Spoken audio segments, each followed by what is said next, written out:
여러분 안녕하세요. 윤석열 대통령이 헌법재판소에서 파면됐습니다. 국회에서 탄핵 소추된 지 111일, 또 12월 3일 계엄을 선포한 지 122일 만입니다.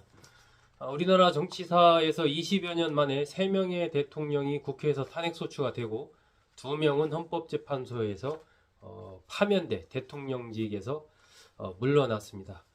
불행한 우리나라의 정치 역사 현대사의 한 장면이 아닌가 하는 생각이 듭니다. 이번 윤석열 대통령 파면 관련해서 여러 가지 헌재가 쭉 얘기를 했지만 사람으로 본다면 중요한 한 인물이 바로 홍장원 전 국정원 1차장입니다.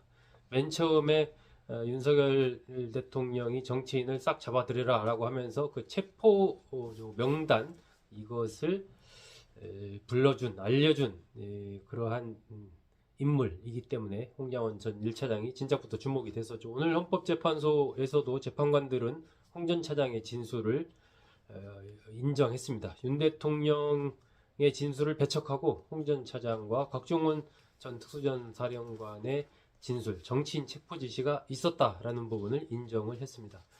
홍 전 차장이 헌법재판소 선고 이후에 경향신문과 연합뉴스 TV와 짧게 인터뷰를 했습니다. 그 핵심 내용을 오늘 여러분들한테 요약해서 말씀드리겠습니다. 홍 전 차장은 상식적으로 있을 수 없는 일이 군 통수권자에 의해 생겼지만 시민들이 막아내고 군인들이 자제했으며 헌법재판소가 시스템적으로 사회 안정을 지켜냈다 라면서 오염된 물이 시스템적으로 정수되는 나라라면 자부심을 가질 만한 나라가 아니겠느냐 이렇게 얘기했습니다. 우리나라가 민주주의 시스템이 살아있다 이렇게 평가를 한 것이죠. 이번 헌법재판소의 결정은 자유민주주의를 위한 중요한 분기점이라며 대한민국을 이끄는 사회 지도층이 명심해야 할 교과서다 이렇게 얘기를 했습니다. 국가 공권력은 북한의 위협으로부터 우리의 안전을 지키기 위한 것인데 이런 것이 이제 국민과 대척점에서 쓰이게 된다면 얼마나 공포스러운 상황으로 변질될 수 있는가를 이번에 좀 느끼게 됐다라고 얘기를 했습니다. 그러면서 북한의 위협에 대처하기 위해 키워놓은 국가의 물리력을 어떻게 해야 하나 하는 어떤 깨달음을 얻었다라고 얘기를 했습니다. 우리가 북한과 대결하기 위해서 군이라든지 국정원이라든지 국가의 주요 어떤 물리력을 상당 부분 고도화시켜 놨는데 그것이 북한이 아니라 국민을 상대로 쓰이게 되는 이 상황을 어떻게 하면 막을 수 있을까? 어떻게 하면 이것을 민주적으로 통제를 할 수 있을까? 이런 거에 대한 심각한 문제의식을 갖게 됐다는 얘기죠. 국방장관은 자신의 국회 인사청문회 때 지금 계엄을 하면 어떤 군인이 따르겠느냐 이렇게 말을 해놓고 비상계엄 때 직접 군인에게 지시를 했고 국정원장은 국정원 차장이 보고를 하는데 보고를 안 받겠다고 도망을 갔다며 진짜로 대한민국을 위하는 사람이 누군지를 국민이 알아야 한다. 자각해야 한다. 이렇게 얘기를 했습니다. 대한민국 0.1% 엘리트에 대해서 큰 의심을 품어야 한다고 생각한다. 조선시대 나라를 지킨 것이 왕이나 고관 대작이 아니라 의병이었다. 우리나라는 백성이 위대한 나라다. 이러한 소감을 또 밝혔습니다. 홍 전 차장이 이제 헌법재판소에 나와서 진술을 하고 또 그 전에 언론과 인터뷰하면서 토해낸 여러 가지 얘기들 부분에 대해서 이제 반대쪽에 서 있는 분들이 거짓말을 하고 있다, 메모가 조작됐다 이런 어떤 상당한 비난을 했고 이런 것이 굉장히 힘들었던 것 같습니다.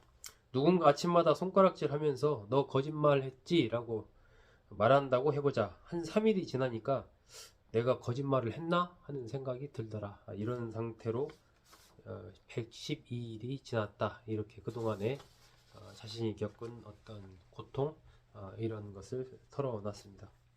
전원일치 결론이 나오지 않는다면 대한민국이 고장난 장난감 같은 나라라고 생각했었다라면서 군권력이라는 무시무시한 힘이 때로는 국민을 누르는 국가적 테러가 될 수 있다는 사실을 깨닫게 해준 중요한 사건이었다 라고 이번 탄핵을 평가를 했습니다.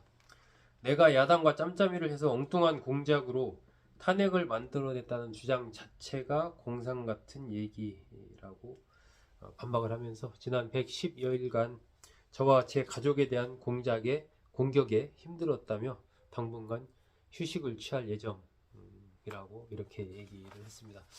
아마 이번 계엄 탄핵 국면을 거치며 많은 분들이 마음 졸이고 또 심적으로 충격을 받고 고통스러워하고 어떤 분은 또 그 분을 이기지 못해 또 거리에 나가고 아마 많은 개인마다 그러저러한 일들이 있을 텐데 홍 전 차장 특히 그 중심 인물로 부각이 되면서 굉장히 좀 마음고생이 심하지 않았나 그렇게 좀 추측이 됩니다. 오늘 홍 전 차장이 언론과 한 인터뷰 요약을 통해서 이번 윤석열 대통령의 탄핵 파면과 관련한 홍 전 차장이 어떤 생각을 하고 있는지를 좀 요약해서 말씀드렸습니다.